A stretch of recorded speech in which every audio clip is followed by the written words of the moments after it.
Good day, Crime Talk aficionados. This is Scott Reisch of Crime Talk. Thanks for watching. Let's get straight to the docket. First, another hearing in the Lori Vallow-Daybell matter. Will we get to see the preliminary hearing? Second, how not to set fire to your boyfriend's car. Third, parents arrested in the death of a 2-year-old toddler. Fourth, the man's rights attorney suspect in the death of another man's rights activist. An update on the Maria Fury case. How not to talk to the police. Memphis teens riot at a Memphis putt-putt golf center. And our dumb criminal contestant of the day. Let's talk about it.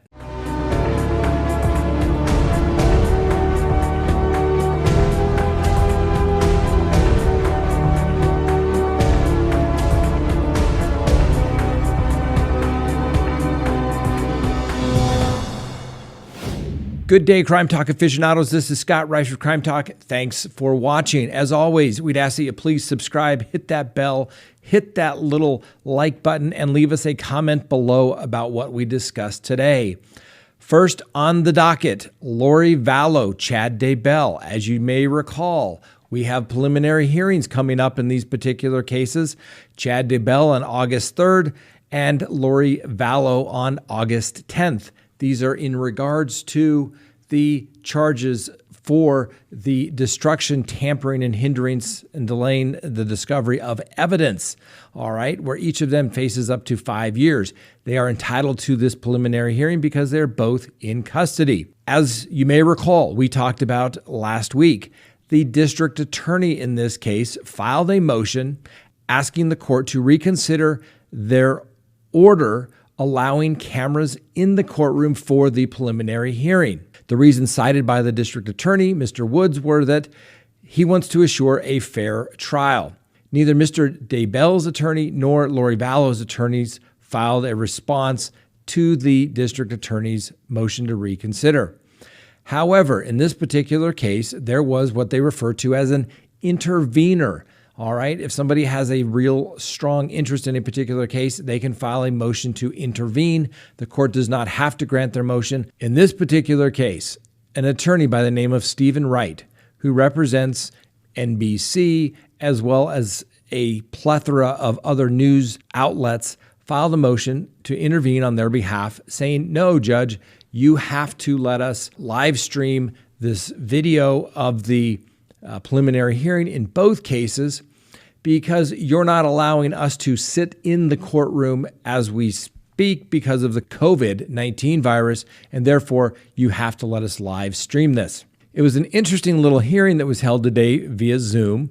The district attorney, Mr. Woods, basically reiterated his argument that he's trying to preserve a fair jury pool, and if they hear the evidence, they may not remain so. Lori Vallow's attorney had nothing of interest or of substance to say. Neither did the attorney for Daybell. Mr. Daybell's attorney, Mr. Pryor, simply stated that our clients have a right to have a fair and open public hearing and trial per the Constitution, and therefore that's the reason why we want that. Now, deep down, he may not want that necessarily videotaped for the whole world, but that's the way it was. The court did allow Mr. Wright to make a brief argument, which basically reiterated and regurgitated what he stated in his brief. And the court ultimately said, since the courtroom will be closed, that they will allow one news media organization to live stream the proceedings at the preliminary hearing on August 3rd, as well as August 10th. The court cited that we do have open and public courtrooms and that the press and the public are there to scrutinize and even criticize what takes place in our courtrooms, but that is why we have a free society, and those are just some of the collateral consequences of having that open society.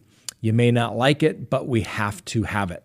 Frankly, like I said, I'm in all four public courtrooms. I think they should all be videotaped, unless, of course, as somebody pointed out, it's my client, and therefore, I think somebody said, oh, do as I say, not as I do. Yes, I will have my general philosophies, But if it will benefit my client and that goes against my philosophy for that particular client, yes, we have to always advocate for our client. We certainly cannot wait for those preliminary hearings to see if there's some new information that goes well beyond the affidavit for arrest warrants. We'll have to wait and see. Next on the docket, take a look at this video. How not to set fire to your boyfriend's car. That's right. Miss Sydney Parham has been arrested for arson. It was alleged that she set fire to her boyfriend's car because she had found out that he was cheating on her. So the logical thing to do is to go to his apartment complex about 8 a.m. on Wednesday morning, whereby you pour gasoline into the car and it ignites. And in this particular case, as you can see, Ms. Parham was thrown into the car to her backside based upon the burst of flames that was produced when she lit the car on fire. Ms. Parham, certainly we never advocate destruction of another person's property, particularly for the only reason is that you're upset with them. That is a crime. I've never seen a jury instruction that allows a defense of he cheated on me or she cheated on me. Not a defense, never has been, never will. It's simply destruction of property. It's criminal mischief. And on top of that, in most states, when you have been involved in an intimate relationship with somebody, and even if you don't hit them, let's say you key their car, or in Ms. Parham's case, you torch somebody's car, that is a domestic violence factual basis, which means you usually have to take classes and you are also prohibited from owning firearms in the future. So, listen, if they're cheating on you, I hate to say it, but the relationship is over. Move along. Don't burn their car. Let them enjoy whatever they thought was better. It's never going to get better by being arrested. Just remember that. Little advice there from the Reisch Law Firm, Rules of Dating. We've articulated those before. No need to go into them again. Next on the docket, the parents of a missing 2-year-old toddler have been arrested. As we talked about a couple times last week, 2-year-old Thaddeus Saran was reported missing by his parents. They both alleged that they had put him to bed about 10 p.m. and when they went into his room the following morning, he was in fact gone. He was kidnapped. That's the story they told the police. The police were obviously involved looking for a missing child who had been kidnapped. At some point, according to the parents' attorneys, the interrogations became somewhat hostile and accusatory, and that's why they retained counsel and have asserted their Fifth Amendment right against self-incrimination and not to cooperate. Obviously, we will give anyone accused of a crime the presumption of innocence, and we certainly like when people exercise their constitutional rights. What is somewhat interesting about this particular case is that the couple had another child that died in 2015. According to the police reports, the infant was born prematurely and ended up passing away from SIDS. The medical records supported the fragile condition of the baby at the time, and the case was closed. Although the police in this particular case have located the body of 2-year-old Thaddeus, they are waiting on further confirmation because the remains were in fact burned. We'll see where the facts come out, whether it was the parents or whether someone kidnapped the child. I'm leaning towards the police got it right on this one, and they were correct in looking at the parents. All right, before we continue on the docket, let's take a quick recess. That's right, go to crimetalksearch.com and please sign up for a subscription, a background subscription search. Now, we have received more testimonials from people who have said, "Thank you, Scott. I signed up for this subscription. I ran a background search on a potential business partner, and the person came back with a history of theft." Ladies and gentlemen, we try to bring you things that are helpful to you. And as a criminal defense attorney, I've seen it all right? And I'm telling you, You need to know with whom you're dealing with, whether it is a business relationship, whether it is a personal relationship, or an intimate relationship. You need to know with whom you're dealing with. See if the information they're telling you backs up. Maybe there's nothing there. Best money you ever spent. But when you get this background subscription, you can do unlimited searches. So it doesn't have to be just that one person you're interested in. It can be anybody. There's a no-risk trial, which means you can cancel at any time. More importantly, you can search these millions of records and millions of databases across the country anonymously, which means no one is going to know that you ran the background search unless you tell them. And the report that you get to work from, which is generated literally while you wait, includes social media, phone numbers, emails, criminal records, bankruptcies, civil judgments, as well as marital and property records. Ladies and gentlemen, in today's world, you don't know who you're dealing with. The best way to do it is get a background subscription and do the homework. It doesn't take but a few minutes. It's going to be the best money you've ever spent. You'll be happy you did. Go to crimetalksearch.com, sign up for the background subscription. Next on the docket, remember the men's rights lawyer? That's right, Roy Denhollander, who went to a federal district court judge's home, disguised as a FedEx delivery person, killed the judge's son, and shot her husband.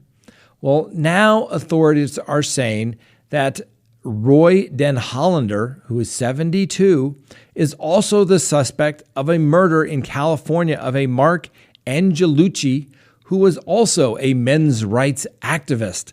Apparently, Angelucci kicked out Mr. Denhollander because they had an argument and he decided to kick them out of their organization, which was titled the National Coalition for Men.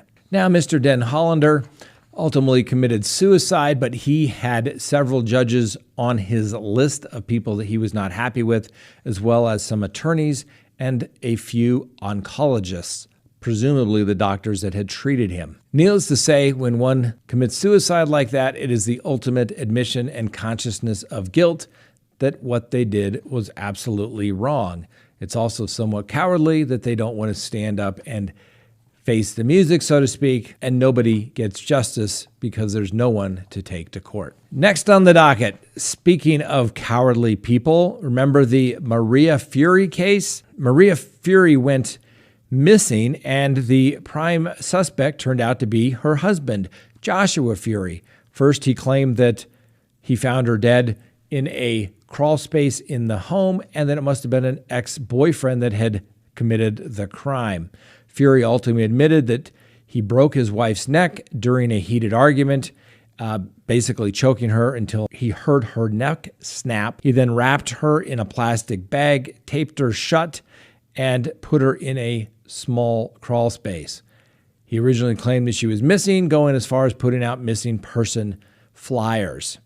Well, Mr. Fury did, in fact, ultimately plead guilty last week, and he was scheduled to have sentencing coming up in a couple of weeks, and he was to get a 38-year sentence. Well, Mr. Fury didn't want to do that. Mr. Fury was found unresponsive in his cell as a wellness check was done in the detention center. Although paramedics attempted to revive Mr. Fury, they were unable to do so, and his death was ruled a suicide. So the victim's family gets no justice to speak their mind to him in open court. He takes somewhat of a cowardly way out because he doesn't have to go serve a sentence. Now, the only positive from this is at least the taxpayers don't necessarily have to house Mr. Fury. As most states, it varies, and it costs up to $32,000 to $38,000 per year to house an inmate in the facilities. That doesn't include medical treatment, and if they are in fact a special management needs, i.e. don't play well with others and require more supervision. So I just don't understand why people do that when they've already admitted their guilt. they take the cowardly way out and don't want to face their accusers. Next on the docket, how not to talk to the police. Take a look at this young woman. Her name is Jasmine Daniels. And Miss Daniels ultimately said, I did it, but the mother shoots her toddler dead girl and blames it on a 3-year-old, and then she changed her story 5 times. All right, let's take a brief look at this series of events. First responders arrived at the home of Miss Daniels and began life-saving measures on her 2-year-old daughter, Zamia Stevens. But the little child died while en route to the hospital. When the police originally questioned Daniels, she reportedly claimed that she was outside when her 3-year-old son found a gun in the basement, picked it up, and accidentally shot the 2-year-old. Police alleged that Ms. Daniels originally refused to allow police into her basement to search for the gun, adding that they would not find it in the residence. Police ultimately obtained a search warrant because, as you know, you can't just go into somebody's home and start looking unless there are exigent circumstances. And when they entered the home, they found a pill bottle containing what appeared to be cocaine, a bullet lodged in the wall, a Glock magazine, a baggie of cocaine, a scale, and numerous cell phones. During a subsequent interview, Ms. Daniels allegedly remained uncooperative and refused to identify any others who lived in the residence. During another interview, she changed her story and said that she was inside with the children when she saw her son accidentally shoot the daughter. She then changed her story again, said that a male in the home had been cleaning the gun while her children were playing in the same room. She reportedly said it didn't bother her that the man was cleaning the gun so close to the children. Apparently then, according to that version, the gun discharged. Ms. Daniels also stated that the man immediately ran from the home with the gun, and then she picked up her daughter and ran outside. The police ultimately looked at security video nearby and found out that she was not being truthful with them. The primary purpose for that was, or the primary reason for being caught in that particular lie was that the security camera showed that no male ever entered or left the home. When another version was given, Ms. Daniels remained uncooperative and said that the man's name was Eddie, who was wearing all black clothing at the time, shot the toddler, and fled. Ultimately, Ms. Daniels admitted that, in fact, she accidentally did it, explaining that she was playing with the gun and it discharged. Ms. Daniels has ultimately been arrested and charged with first-degree reckless homicide. Clearly, people, if you're going to have guns, keep them safe and out of children's reach. Additionally, in this particular case, Ms. Daniels had apparently indicia of drug dealing along with drugs. And when you have drugs and guns, it just complicates everything. And when people die, guess what? Somebody's got to go to prison. It's just the way it is. And in this particular case, what Ms. Daniels should have done is either two things. You have two options when you are a suspect and you're going to talk to the police. Number one, exercise your right to remain silent, say the magic words, lawyer, lawyer, lawyer. Or if you decide to say something completely against advice of any attorney worth their salt, guess what? Tell them the absolute truth. It's probably not going to do you any favors, but it will show that you were trying to cooperate and be truthful and accept responsibility. It will be good for you, hopefully a little bit, at your sentencing hearing. But most people aren't thinking about their sentencing hearing when they're talking, and when they lie, it just goes against them throughout. It shows that they are not being truthful and that they shouldn't be trusted anytime in the future based upon their previous statements. So, first of all, hopefully you don't shoot any children accidentally, and if you do the right thing. Keep your mouth shut or tell the absolute truth. Next, take a look at this video. This is video from a putt-putt golf center, a play center, so to speak, in Nashville, Tennessee. Apparently, some 300 or so plus children somehow all got dropped off at this particular location. The business could not accommodate that many children, and apparently were asking them to leave. When discounts or refunds were not being given, apparently, as you can see here, the children basically began to riot. The owners of the putt-putt golf store say they want to press charges on the teens that they can identify who are destroying their property. What is going on in the world? if teenagers behave like this. First of all, if my kids ever acted like that, they'd better hope the police got them first, because I probably would have smacked them harder upside their head than they would know what to do with. And certainly my parents never would have allowed behavior like this. What in the hell is going on? Each and every one of those kids should be charged, and their parents should help get caught with the restitution as well. Completely unacceptable. Next on the docket, our dumb criminal contestant of the day. But before we get to that, let's announce our winner of the week for last week. Overwhelmingly, our winner was Wendy Wine, was the woman who tried to hire a hitman on a fake hitman website. One would not have to spend a whole lot of time on that particular website to determine that it is in fact fake and complete satire. Well, that didn't stop Miss Ween. She sent an inquiry. The website sent it to the police. The police met with her and arrested her. Miss Wendy Ween, you are our dumb criminal contestant of the week. And guess what? If you contact me at scott@scottreisch.com, I will personally mail to you and sign this mug, Crime Talk mug, for you for winning. And the rest of you, if you would like to get Crime Talk merchandise or maybe a mug, go to the link below, order your merchandise today. You don't have to be a dumb criminal contestant of the day to get it. Now, for our dumb criminal contestant of the day.